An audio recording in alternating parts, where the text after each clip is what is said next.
Assalamualaikum warahmatullahi wabarakatuh. Kembali bersama saya Dr. Aldi SPOG. Akhirnya setelah sekian lama vakum karena berbagai kesibukan, akhirnya sempat lagi untuk membuat video di YouTube ini. Yang pertama, kali ini kita akan membahas mengenai placenta previa ya. Mungkin ibu-ibu, mami sekalian sudah pernah dengar ya betul placenta previa.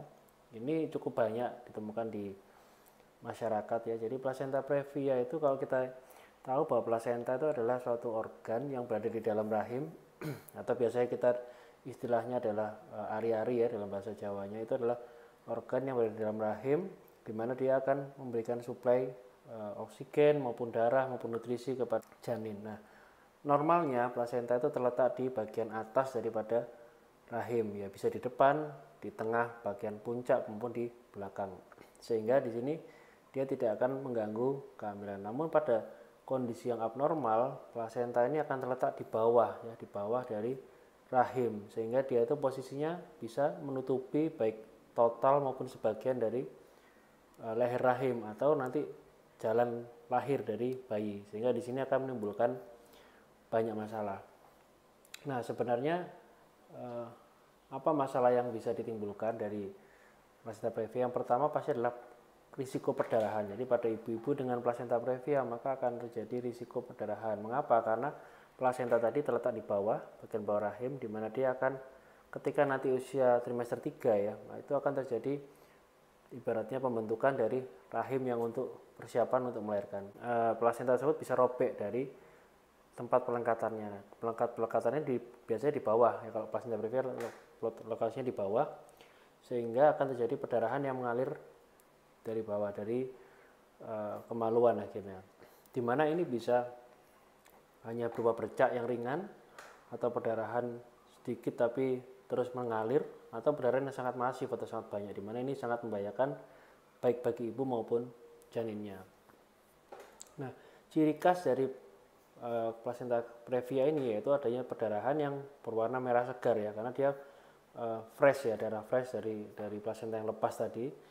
Dan biasanya tidak disertai nyeri pada perut ya. Kalau pada orang mau melahirkan itu biasanya ada perdarahan juga bercak tapi disertai nyeri-nyeri pada perut yang hebat. Karena pada placenta previa biasanya tidak ada nyeri, namun ada perdarahan yang bisa cukup banyak. Kapan bisa dikatakan sebagai placenta previa? Nah, placenta tersebut bisa mengalami perubahan lokasi sampai maksimum usia trimester 3 atau 28 minggu. Jadi ketika sudah di atas 28 minggu dan plasenta itu lokasinya masih di bawah, maka dia hampir dipastikan dia tidak akan berubah atau dia akan posisinya tetap di bawah. Jadi dalam arti kata tetap menjadi placenta previa. Penyebabnya apa sampai sekarang belum jelas, tapi dikatakan kalau ada kondisi yang mengganggu rahim ya, di mana daerah-daerah yang harusnya ditempati itu menjadi tidak nyaman untuk ditempati oleh plasenta.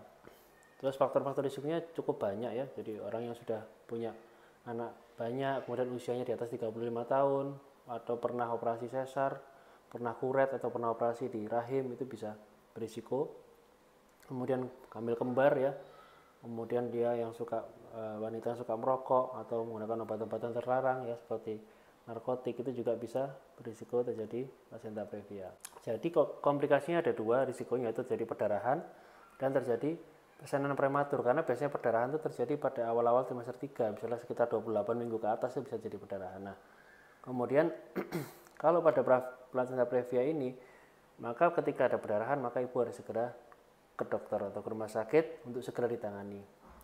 Apa yang dikerjakan dokter? Maka biasanya kita lakukan terapi suportif dulu, memperbaiki kondisi ibu, kondisi janin ya, dengan pasang infus, kemudian dicek laboratorium lengkapnya. Jika ada kekurangan darah maka kita berikan tambahan darah, kemudian janinnya juga diperiksa dengan USG maupun direkam jantung janinnya. Nah, ketika perdarahan itu, ketika bayi masih prematur ya, maka ada dua opsi di sini, maka apakah dilahirkan atau dipertahankan dulu. Kalau perdarahannya bisa dihentikan, maka kita akan berusaha mempertahankan, paling nggak sampai bayinya usia kehamilan lebih besar. Namun kalau perdarahannya banyak sekali meskipun prematur ya, dia harus dilahirkan dengan risiko bayi yang dirawat di NICU atau ruang perawatan bayi intensif.